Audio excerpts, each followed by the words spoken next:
Hi, everybody. Today we're going to be talking about pixel art and how you can use pixel art for self-grading assignments, student engagement. These have become really popular. So I'm going to show you how to make your own pixel art assignment. So let's jump right in and I'll meet you over at Google Sheets.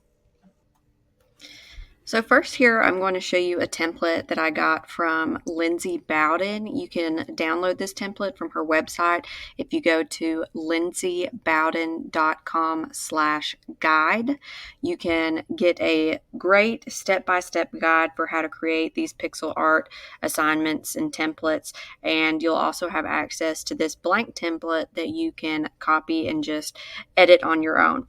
But today I'm going to show you how you can make your own template starting from scratch. So I'm just going to add a sheet. So once you've gone to Google Sheets and you've started a new sheet, you'll come up to this little square in between your numbers and letters right in the corner there. So we're going to start by making each of our cells pixel size. So we are going to change these to look like squares, and you can make them as big or as small as you would like.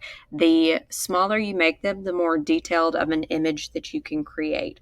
So once you've done that and you still have all of your cells highlighted right there, I am going to right click and select Insert 26 Left.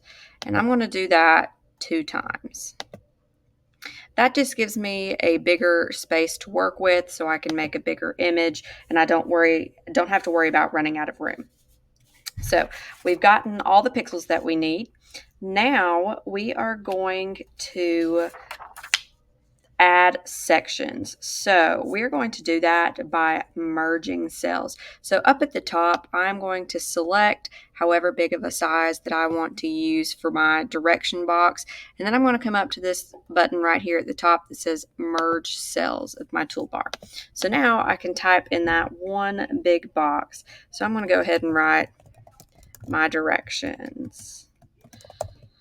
Solve each question. The answer to reveal a mystery picture. Okay, and then you can format that. You can make your text bigger, bold. You can center it if you want to put a title. There we go. So we have our first section, which is our directions. So next, we are going to widen these first 2 columns, just columns A and B. That way we have a bigger space to write our questions and space for our students to type in their answers.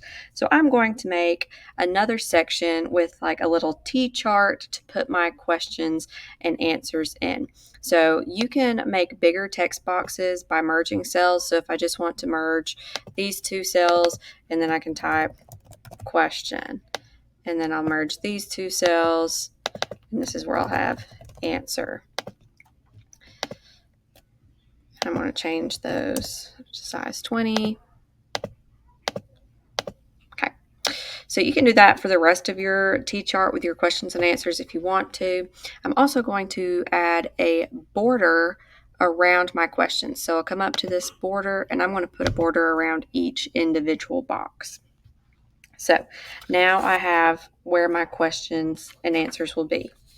The next section that I'm going to make is a place to put my pixel art. So I'm just going to choose a large size box to do my art in, and I'm just going to do an outline. I'm not going to put every single square in a box, just one big square so that I can make my pixel art here. So that's how you would set up your own template if you wanted just to have this that you can continue to make copies of, so you can do different pixel art assignments. But we're going to go ahead and keep going and look at how you would actually put your art in and use conditional formatting to have your students solve the mystery pictures.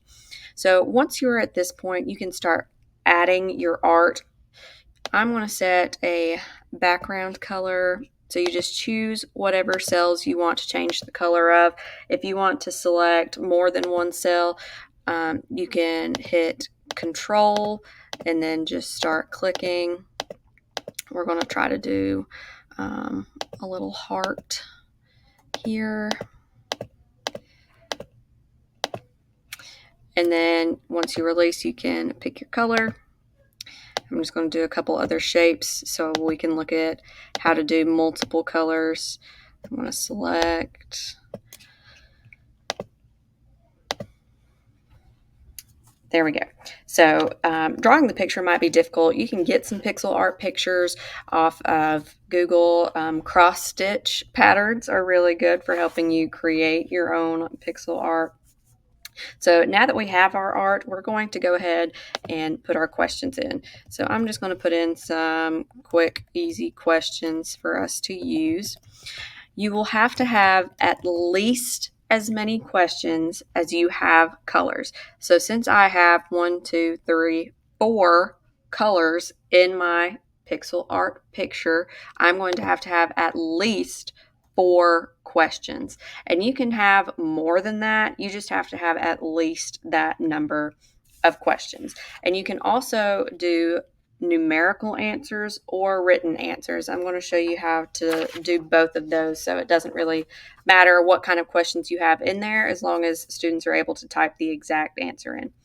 Okay, so now I'm going to go through and put my answers.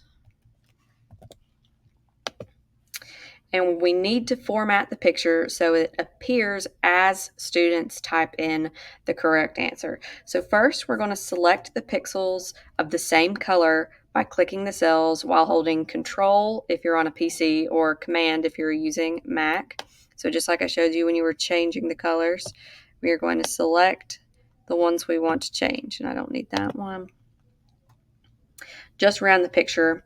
Remember, you're picking all the ones that are the same color.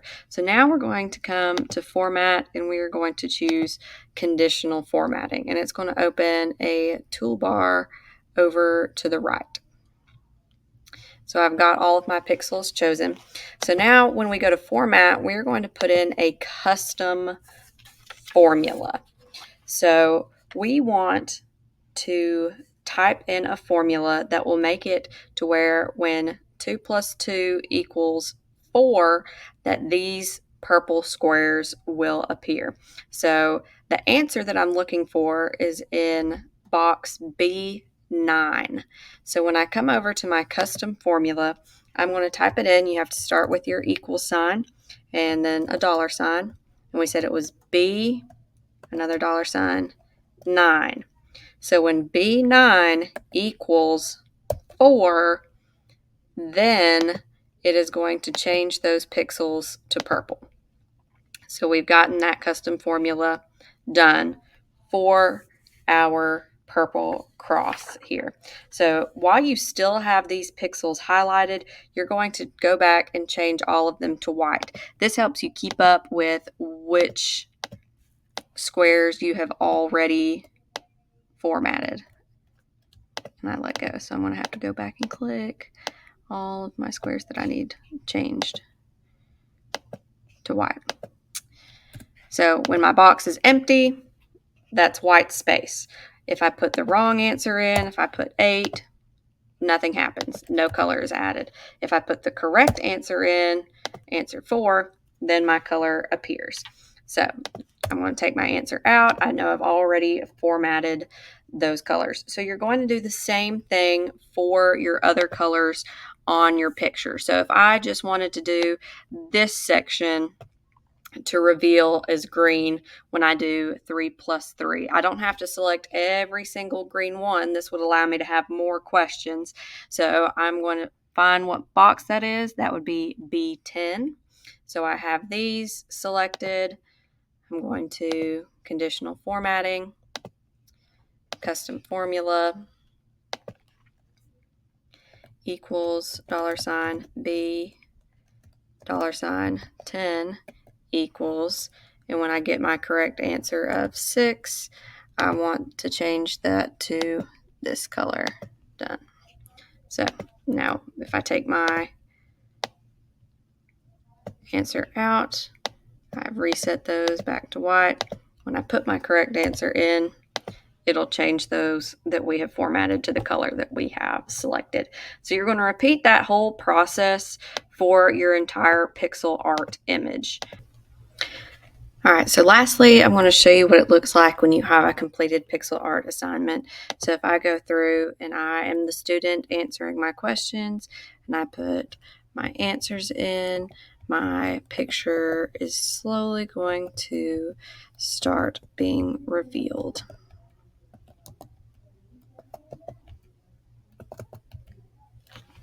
And there's my picture. I've got a picture of some cherries. So if you want to share this to students, you can put it in your Google Classroom. Make sure that you select the option to make a copy for each student. Or if you were going to share this, or if you wanted to share your template with somebody else, when you click share, make sure that your link is set to viewer, that anyone with your link can see that. And then when you copy the link, you are going to change where it says edit and everything after it to copy.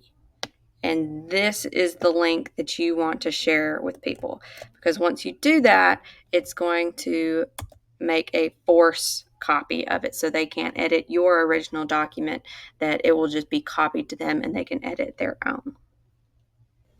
So those are the basics for how to create a pixel art assignment.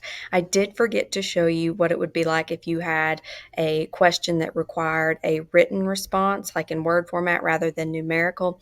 So whenever you were doing your conditional formatting and you have your equals, $B, $9 equals, instead of just typing your number in, you would put quotation marks around whatever the word is that you want your students to put in. And it would have to be exact. They would have to type the exact thing that you typed in if you were doing it in a written format.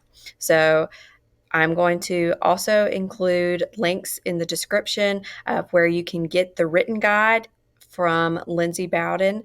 And I hope that you have enjoyed this and you're able to make some pixel art assignments in your classes.